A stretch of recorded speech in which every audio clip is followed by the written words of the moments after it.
পুরোটা সময় এটাই জবাব শুনেছি, আলহামদুলিল্লাহ আলা কুল্লি হাল, সর্বাবস্থায় আল্লাহ শুকরিয়া, আলহামদুলিল্লাহ আল্লাহ ভালো রেখেছে।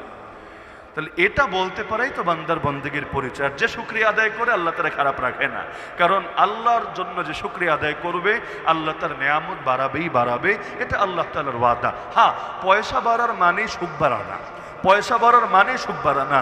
বহুত কোটিপতি ওই সুখে নাই, এই সামান্য কয়েক হাজার টাকা বেতন পেয়ে অনেক হুজুররা যে সুখে আছে। কারণ সুখের মালিককে, অনেকের কোটি টাকা থাকার পরও ঘুম হয় না, আর আল্লাহর বান্দারা আরামে ঘুমাচ্ছে মসজিদের মধ্যে। ওই তবলিগ জামাত আসে যাবে না, ঘুম কারে বলে, কি শান্তির ঘুম, মনে হয় দুনিয়ায় কোনো প্যারাই নাই, খালি দুনিয়াটা শান্তি আর শান্তি আর শান্তি। অথচ অন্য মানুষ ওষুধ খেয়ে পর্যন্ত ঘুম আসছে না। তো শান্তির মালিক তো আল্লাহ। তো নবীদের উপর তাদেরকে হুমকি দেওয়া হলো, ধমকি দেওয়া হলো, তারপরও তারা হাল ছাড়লো না, দাওয়াত চালিয়ে গেল। কালু তাইরুকুম মাকুম, আরে কারে অশুভ বলো, তোমাদের অশুভ হালত তো তোমাদের সাথে আছে, অশুভ পরিণতি তোমাদের উপর নেমে আসবে। আইন দুঃখিরতুম বাল আনতুম কওমুম মুসরিফুন, আরে তোমরা যদি উপদেশ গ্রহণ করতে কত ভালো হতো, তোমরা তো সীমা লঙ্ঘনকারী সম্প্রদায়। তো তিন নবী মিলে দাওয়াত দিচ্ছেন, তাও জনপদ মানতে রাজি না। তিন নবী বলতে আল্লাহ নবী তো ঈসা আলাইহিস সালাম, তার পক্ষ থেকে প্রেরিত যারা বার্তাবাহক সংবাদদাতা, এখানে নবীও রূপকর্থে রাসূলের রূপকর্থে।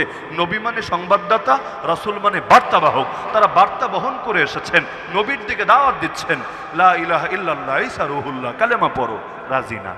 আল্লাহর কি কুদরত, নেতারা যখন রাজি হলো না, এক দুর্বল এক কাঠ মিস্ত্রি ছুটে আসলো।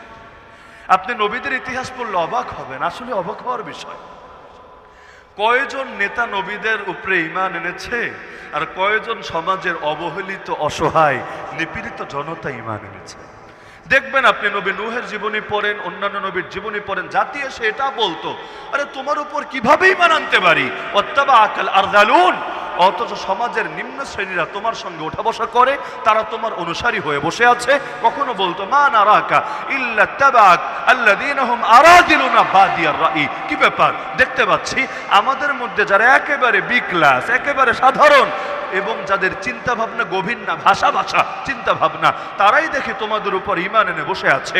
তা আমরা ঈমান আনবো, শর্ত হলো ওদেরকে তাড়াতে হবে। এমনকি আল্লাহ রাসূলকে অফার দেওয়া হয়েছে, আল্লাহ কোরআনে নাজিল করে দিয়েছেন আয়াত, হে নবী সাবধান, ওয়াসবির নাফসাকা মাআল্লাযীনা ইয়াদউনা রাব্বাহুম বিল গাদাতি ওয়াল আশি ইউরিদুনা ওয়াজহা। এই যে সাহাবীগুলো সকাল বিকাল আল্লাহকে ডাকে, আল্লাহ সন্তুষ্টি চেয়ে, আপনি নিজেকে অবিচল রাখেন তাদের সাথে।